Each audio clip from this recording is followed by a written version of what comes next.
BJP RSS ವಿರುದ್ಧ ಪ್ರಿಯಾಂಕ್ ಖರ್ಗೆ ಆಕ್ರೋಶವನ್ನ ವ್ಯಕ್ತಪಡಿಸಿದ್ದಾರೆ. ಚಿತ್ತಾಪುರದಲ್ಲಿ ಪಥಸಂಚಲನ ನಡೆಯುತ್ತೆ ಎಂದಿದ್ದ ಕಲ್ಲಡ್ಕ ಕೋರ್ಟ್ ಅನುಮತಿ ಕೊಟ್ಟರೆ ಮಾತ್ರ ಪಥಸಂಚಲನ ಮಾಡಲಿ, ಅನುಮತಿ ಇಲ್ಲದೆ ಮಾಡಿದ್ರೆ ಕಾನೂನು ಕ್ರಮ ಅಂತ ಎಚ್ಚರಿಕೆಯನ್ನ ಕೊಟ್ಟಿದ್ದಾರೆ. ಕಲ್ಲಡ್ಕ ಪ್ರಭಾಕರ್ ಭಟ್ ಯಾರು? ಸಂವಿಧಾನಕ್ಕಿಂತ ದೊಡ್ಡವರಾದ್ರ?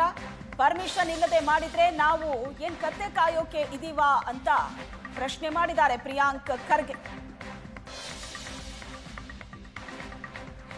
ಬಿಜೆಪಿ ಆರ್ಎಸ್ಎಸ್ ವಿರುದ್ಧ ಪ್ರಿಯಾಂಕ್ ಖರ್ಗೆ ಆಕ್ರೋಶವನ್ನ ವ್ಯಕ್ತಪಡಿಸಿದ್ದಾರೆ. ಆರ್ಎಸ್ಎಸ್ ಹೊಗಳೋದು ಬಿಜೆಪಿಗೆ ಅನಿವಾರ್ಯ ಅಂತ ವ್ಯಂಗ್ಯವಾಡಿದ್ದಾರೆ. ಆರ್ಎಸ್ಎಸ್ ಬಗ್ಗೆ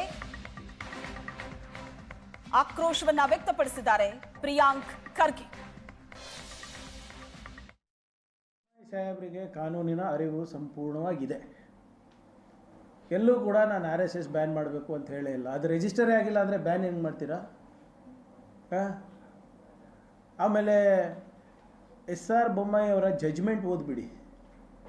SR ಬೊಮ್ಮಾಯಿ ಏನು ಒಂದು ಮಹತ್ವದ ತೀರ್ಪು ಇಡೀ ದೇಶಕ್ಕೆ ಬಂದಿದೆ. ಆ ಜಜ್ಮೆಂಟ್ನಲ್ಲಿ ಸಂವಿಧಾನದ ಬಗ್ಗೆ ಮತ್ತು ಜಾತ್ಯತೀತ ತತ್ವದ ಬಗ್ಗೆ ಏನಿದೆ ಅಂತ ಬೊಮ್ಮಾಯಿ ಸಾಹೇಬರು ಓದ್ಬಿಟ್ರೆ ಕರೆಕ್ಟಾಗಿ BJP ಬಿಟ್ಟು ಬಂದುಬಿಡ್ತಾರೆ. Is a very learned man Bommai ಸಾಹೇಬರು. ಅವರಿಗೆಲ್ಲನೂ ಅರಿವಿದೆ. ಪಾಪ ಏನು ಮಾಡೋದು, ಪಾರ್ಟಿ ಚೌಕಟ್ಟಿನಲ್ಲಿ ಇರಬೇಕು ಅಂದ್ಬಿಟ್ಟು RSSಗೆ ನಮಗೆ ಬೈಯೋದು ನೀವು RSSಗೆ ಸಮರ್ಥನೆ ಮಾಡ್ಕೊಳೋದು ನಮಗೆ ಬೈಯೋದು ಅನಿವಾರ್ಯತೆ ಇದೆ ಅಷ್ಟೇ. ಬಟ್ SR ಬೊಮ್ಮಾಯಿ ಅವ್ರ ಜಜ್ಮೆಂಟ್ ಓದ್ಬಿಟ್ರೆ ಅವರೇ BJP ಬಿಟ್ಟು ಬರ್ತಾರೆ. ಇರ್ಬೋದು, ಯಾಕಂದ್ರೆ ನಾನು ಹೇಳಿಲ್ವಾ, ಅವರು ಏನು ಈ ಎಕನಾಮಿಕ್ಸ್ ಬಗ್ಗೆ ಇರ್ಬೋದು, ಇರಿಗೇಷನ್ ಬಗ್ಗೆ ಇರ್ಬೋದು, ನಿಮ್ಮ ಫೆಡ್ರಲ್ ಸ್ಟ್ರಕ್ಚರ್ ಬಗ್ಗೆ ಇರ್ಬೋದು, ಭಾಳ ಚೆನ್ನಾಗಿ ಮಾತಾಡ್ತಾರೆ. ನೀವು ಸದನದಲ್ಲಿ ನೋಡಿ ಯಾರವರು ಕಾನೂನಿಗಿಂತ ದೊಡ್ಡವರು ಅವರು. Who is Kalladka Prabhakar Bhat? Is ಈ above the law?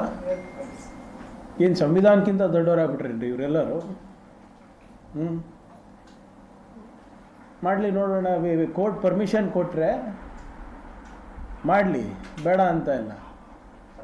Without permission ಮಾಡೋಕ್ಕೆ ಹೋದರೆ ನಾವೇನು ಸರ್ಕಾರದವ್ರೇನು ಕತೆ ಕಾಯ್ಕೊಂಡಿದ್ದೀವ? ಇವೆಲ್ಲ ಇಂಥ ಪ್ರಚೋದನೆಕಾರಿ ಹೇಳಿಕೆಗಳನ್ನು ಕೊಡೋದು ಬಿಟ್ಟು ಕಾನೂನು ಪಾಲನೆ ಮಾಡಿದ್ರೆ ಒಳ್ಳೆಯದು ಎಲ್ಲರಿಗೂ, ಅವರಿಗೆ, ಅವ್ರ ಸಂಸ್ಥೆಗಳಿಗೆ. ಸುಮ್ಮನೆ ಬಾಯಿಗೆ ಬಂದಂಗೆ ಮಾತಾಡೋಕ್ಕಾಗಲ್ಲ. ಶಾಖೆಗಳಲ್ಲಿ ಮಾತಾಡ್ದಂಗೆ ಪಬ್ಲಿಕ್ನಲ್ಲಿ ಮಾತಾಡಿದ್ರೆ ಕಾನೂನು ಪ್ರಕಾರ ಕ್ರಮ ತಗೋತೀವಿ. ಕಲ್ಲಡ್ಕ ರಿಜಿಸ್ಟರ್ಡ್ ಇದೆಯಾ ಇಲ್ಲ ಅಂತ ಕೇಳೋದು ತಪ್ಪಾ ಸರ್? ಮುಖದ ಮೇಲೆ ಬಿಸಾಕಿ, ನನ್ನ ಮುಖದ ಮೇಲೆ ಬಿಸಾಕಿ ನೀವು ಪೇಪರ್ನ, ರಿಜಿಸ್ಟ್ರೇಷನ್ ಡಾಕ್ಯುಮೆಂಟ್ಸ್ನ ತಗೊಳಪ್ಪ, ಬಾಯಿ ಮುಚ್ಕೊಂಡಿರು ಅಂತ ಯಾರು ಬೇಡ ಅಂದಿದ್ದಾರೆ? ಈಗ ದೇವಸ್ಥಾನದಲ್ಲಿ ಇರೋ ಹುಂಡಿಗೆ ಜನರು ಹಾಕ್ತಾ ಇರೋದು ಲೆಕ್ಕ ಸಿಗ್ತದೆ. RSSಗೆ ದೇಣಿಗೆ ಕೊಡ್ತಾ ಇರುವಂಥ ಲೆಕ್ಕ ಯಾಕೆ ಸಿಗ್ತಾ ಇಲ್ಲ ನಿಮಗೆ? ದೇವ್ರಿಗಿಂತ ದೊಡ್ಡವರಾಗ್ಬಿಟ್ರೆ ಇವರು? ಇಲ್ಲ ವಾಲಂಟ್ರಿಯಾಗಿ ಕೊಡ್ತಾರೆ, very good. I want to know who the volunteers are. I want to know who is giving how much. ದೇವಸ್ಥಾನಗಳಲ್ಲಿ ಇರುವಂಥ ದುಡ್ಡನ್ನು ಎಣಿಸ್ಬಿಟ್ಟು ವಾಪಸ್ಸು ಜೀರ್ಣೋದ್ಧಾರ ಕೊಡ್ತಾ ಇದ್ದೀವಿ. ಇವ್ರಿಗೆ ಎಲ್ಲಿಂದ ಬರ್ತಾ ಇದೆ ಆದಾಯ? ದೊಡ್ಡ ದೊಡ್ಡ ಬಂಗ್ಲೆ ಕಟ್ಟಿಸ್ತಾ ಇದ್ದಾರೆ, ದೊಡ್ಡ ದೊಡ್ಡ ಕಚೇರಿಗಳು ಕಟ್ಟಿಸ್ತಾ ಇದ್ದಾರೆ, ದೊಡ್ಡ ದೊಡ್ಡ ಕಾರ್ಗಳಲ್ಲಿ ಇವರೆಲ್ಲ ಓಡಾಡ್ತಾರೆ. ಹೆಂಗೆ ಸರ್? ಈಗ ಯಾವುದೇ ಸಂಸ್ಥೆಗೆ ದೇಣಿಗೆ ಎಲ್ಲಿಂದ ಬರ್ತಾ ಇದೆ ಅಂತ ಗೊತ್ತಾಗಬೇಕಲ್ಲ? ಹೆಂಗೆ ಗೊತ್ತಾ? ಇವರು ರಾಜ್ಯದಿಂದ ಬರ್ತಾ ಇದೆಯಾ, ಹೊರ ರಾಜ್ಯದಿಂದ ಬರ್ತಾ ಇದೆಯಾ, ಹೊರ ದೇಶದಿಂದ ಬರ್ತಾ ಇದೆಯಾ?